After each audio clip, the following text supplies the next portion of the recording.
La pista perdida. Capítulo 16. La palabra borrada. Qué largo le parecía a Marjorie el tiempo de espera mientras estaba sentada en el sucio salón trasero aquella tarde lluviosa. A veces sentía que las 6 nunca llegarían. Cuando oscureció, la robusta casera entró y encendió el fuego. Solo había un quemador y daba una luz tenue. Luego, más tarde todavía, volvió a ponerle mantel para el té. Una comida tan pobre y escasa, el pan y una pequeña porción de mantequilla. Eso era todo. No había flores en la mesa, no había nada que aliviara la desnudez y la austera simplicidad del conjunto. A Marjorie se le partía el corazón al mirarla. Qué contraste absoluto con el lujo en el que sabía que había vivido antes. La señora Hall, la casera, se quedó un rato después de poner la mesa y parecía dispuesta a hablar. «Disculpe, señorita», dijo, «pero ¿es usted la hermana del señor Fortescue?» «No, no soy su hermana». «Bueno», dijo, «lamento que no lo seas, porque si tiene alguna hermana, me gustaría hablar un poco con ella. Alguien debería venir a cuidarlo». «¿Está enfermo?», preguntó Marjorie rápidamente. «Bueno, no es lo que se puede llamar enfermo, pero pronto lo estará si continúa como hasta ahora». «¿Qué quieres decir?» «No come lo suficiente. Al menos tiene bastante, pero no es lo que un hombre como él, que trabaja duro todo el día, debería comer. Mire ahora su té. No parece lo que debería, ¿no? Y su comida. Algunos días come en la calle y no puedo decir qué es lo que come entonces. No mucho, estoy segura. Pero algunos días viene a casa a buscar la comida y le aseguro que me da vergüenza prepararle la comida que pide. Un día dirá: «Señora Hall, me encantan los arenques. ¿Cree que podría conseguirme un par de buenos para la comida?» Otro día dirá: «Señora Hall, usted prepara una sopa buenísima. Me gustaría más que cualquier otra cosa de hoy». «¿Y qué sigue, señor?», le dije. «Ah, uno de sus deliciosos pudines de arroz. Será justo el tipo de comida que me gusta». Otro día salchichas, o un poco de tocino, o pan y queso, y tampoco demasiado de ninguno de ellos. Mi último inquilino se embolsaba en una comida el doble de lo que él come en un día. Y además, es un caballero tan agradable, siempre tan agradable, y te agradece todo lo que haces por él como si no te pagaran por ello. Y además trabaja tan duro. Si me cree, se dedica a sus libros y cuentas y a sus cartas comerciales mucho después de que yo me haya acostado. Lo oigo subir las escaleras y sé por sus pasos que está cansado, y puede que así sea, porque se pasa la mayor parte del tiempo caminando. A la señora Hall le encantaba charlar y habría continuado hablando durante mucho más tiempo de las muchas buenas cualidades de su inquilino, si en ese momento no hubiera oído el sonido de una llave al introducirse en el pestillo de la puerta. «Por fin lo tenemos aquí», dijo. «Voy a preparar el té». El corazón de Marjorie latía muy deprisa. Oyó que se abría la puerta y que afuera se oía la voz de la señora Hall. «Está muy mojado, señor. Déjeme llevarle su abrigo».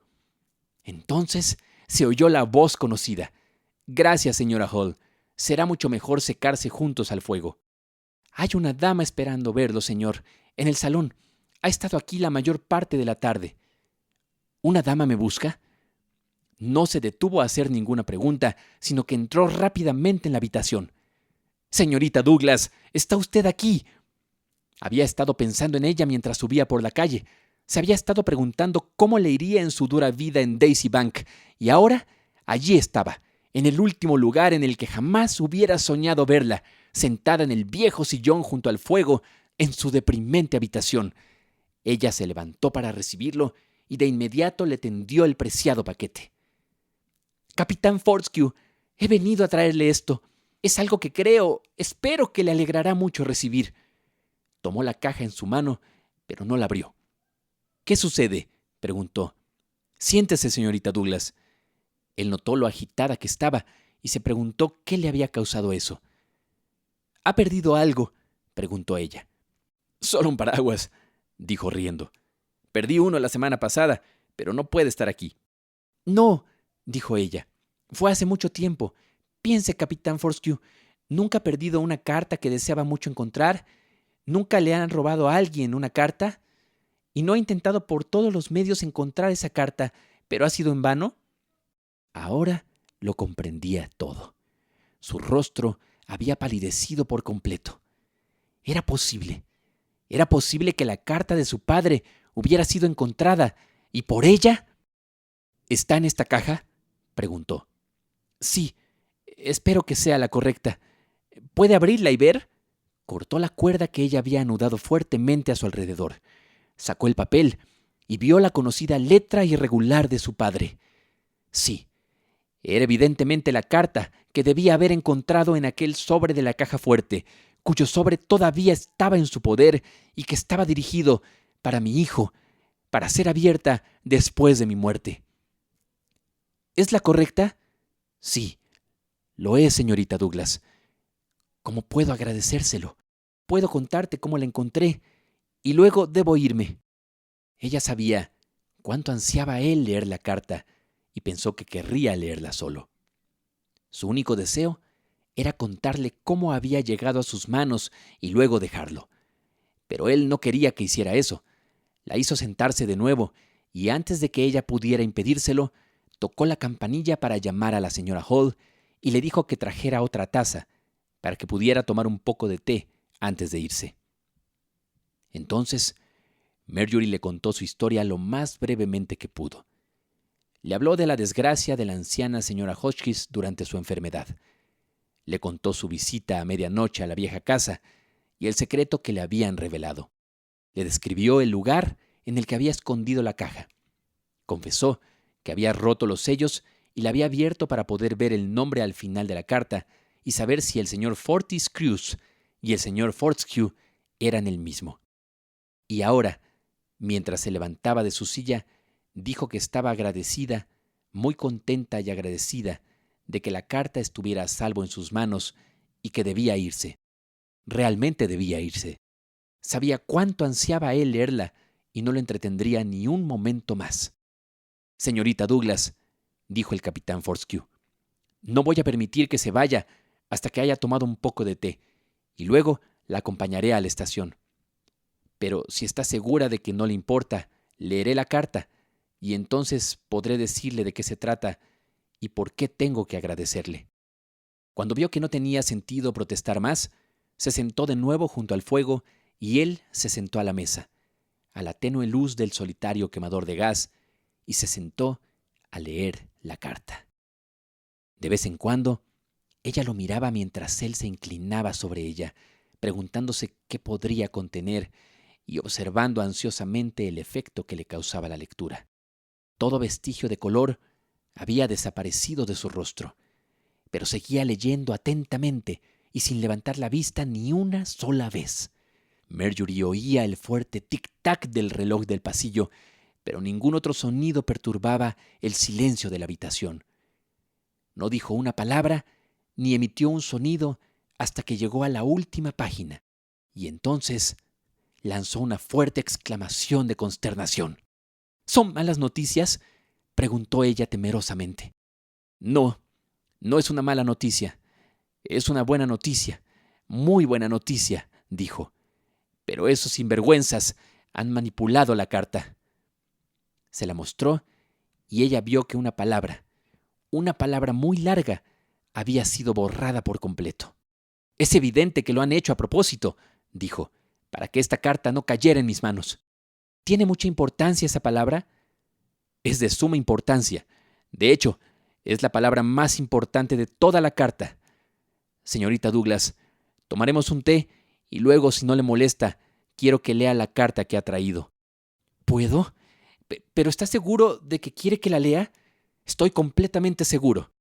De hecho, lejos de importarme, estoy muy ansioso de que la lea. Él colocó el sillón cerca de la mesa y empezó a servir el té. Pero la mano le temblaba tanto por la intensa emoción que ella le preguntó si podía hacerlo por él. Él le respondió que sí. Si no le importaba hacerlo, le gustaría recordarlo cuando ella se hubiera ido. Sería algo en lo que pensar cuando estuviera solo. Es bastante diferente al último té que tomamos juntos, dijo. Aquel té acogedor de Fairbank. Si hubiera sabido que vendría, habría pedido un poco de pastel. Pero en ese momento, la señora Hall entró en la habitación con un pastel y té caliente en la mano. Acabo de hornearlos, señor, y son deliciosos y livianos, y pensé que, como la señorita estaba aquí, tal vez aceptaría uno. Gracias, señora Hall. Parece delicioso. No hablaron mucho durante el té. Él estaba pensando en la carta que acababa de leer y de vez en cuando le pedía que le diera más detalles de la historia que había oído de boca de la señora Hotchkiss. No tenía la menor duda de que Makepeace era el hombre que se había casado con Carrie Hotchkiss y recordaba haber oído que Watson tenía un medio hermano que vivía en Sheffield. Evidentemente, entonces, había estado en lo cierto en su primera sospecha. Watson, sin duda, había sido la ladrona.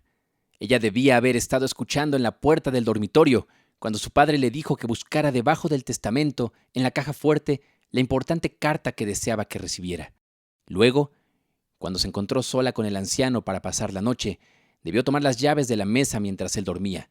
Abrió la caja fuerte y sacó la carta, reemplazándola, en ese momento o después, por una hoja de papel en blanco. Luego, cuando hubo satisfecho su curiosidad y descubierto también la importancia de su contenido, evidentemente llevó la carta a Makepeace, y el hermano y la hermana debieron haber conspirado para guardarla, con la esperanza de poder convertirla en una especie de mina de oro, si tenían la suerte de descubrir al padre que había abandonado a su hijo pequeño. No podían dejar de ser conscientes de que la información contenida en la carta era de tal naturaleza que sería de suma importancia para ese hombre suprimirla.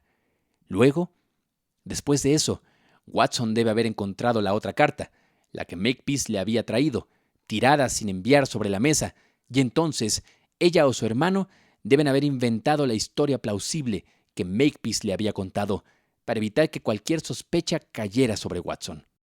Toda esta probable explicación del extraño misterio pasó por la mente de Kenneth Fortescue con más rapidez de la que puede contarse aquí, y Marjorie pudo ver que de vez en cuando sus pensamientos se alejaban de ella, aunque siempre parecía notar en un momento si ella quería algo, y no estaba satisfecho hasta que ella había hecho justicia al pastel de té de la señora Hall. Comió un poco y, tan pronto como ella terminó, acercó su silla al fuego y le entregó la carta. ¿Está seguro de que quiere que la lea?, preguntó de nuevo. Dígame si prefiere que no lo haga. Será un consuelo para mí si no le importa leerla, señorita Douglas. Después de eso, no pudo negarse. Desdobló la hoja grande y comenzó a leer.